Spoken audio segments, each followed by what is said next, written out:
Hello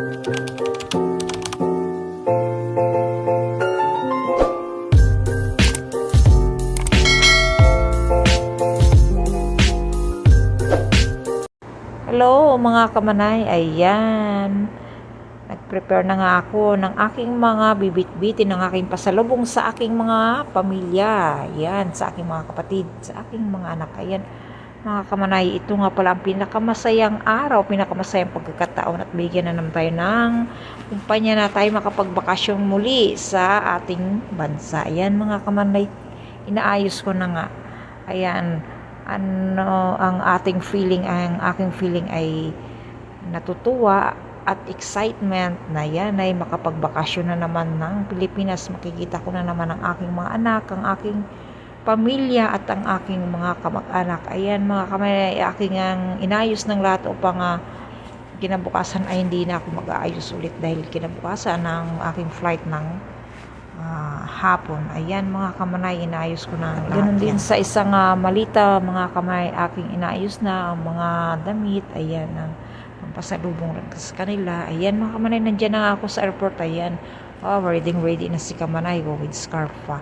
Ayan mga kamanay, at nandiyan na nga kami sa boarding area ng aking mga kasabay na papauwi ng Pilipinas. Ayan mga kamanay, at maya-maya kami sasakay na ng eroplano. Ayan mga kamanay, mag-video muna kami ng aming mga kasama. Ayan, habang naghihintay ng paglipad. Ayan nga mga kamanay, nakasakay na kami ng eroplano. Ayan, ako nalulula na at hindi ko na maintindihan ang aking nararamdaman, takot, kaba, dahil lilipad na ng 8 hanggang 9 na oras. Ayan mga kamanay, pauwi ng Pilipinas.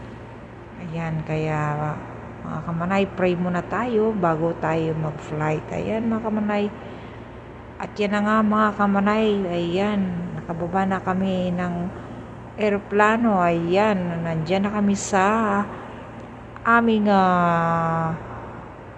lugar ng aking bayang Sinilangan sa Palawan. Ayan mga kamanay, at pupunta na kami ng arrival area at aming kukunin ng aming mga luggage. Ayan mga kamanay, may tinatanong siya sa akin na tinuturo ko kung ano ba yun, hindi ko na alam kung ano yun. Ayan mga kamanay, malapit na tayo sa arrival area. At malapit na kami sa airport upang aming kunin ng aming luggage. Ayan mga kamanay, ayan, at nagkita-kita lang kami ng aking mga angkan. Ayan, ang aking bunsong anak na babae. Ayan, ayan, ayaw niya pang pakita yung kanyang mukha. Ayan mga kamanay, kasama ang aking si mother. Ayan, super mother ko talaga. Ayan, smile talaga si mother. Hindi yan papahuli. Ayan ang aking mga pamangkin at ang aking bunsong anak na lalaki. Ayan, may kausap siya telepono. Hindi ko alam kung girlfriend niya o sino. Ayan mga kamanay, at kasama ko yung aking mga pamangkin. Naghahanap nga kami ng aming makakainan at sila sabi nila gutom na sila. Ayan, nandoon daw sa taas ang kainan. Ayan, kaya aakyat na kami doon sa taas. Ayan mga kamanay, aakyat na raw sila at gutom na, at uuwi pa kami sa aming bayan mamaya. Biyahe pa kami ng 4 hours sa shuttle. Ayan mga kamanay, dyan na nga kami, mag-order na kami, hintay namin ang aming order.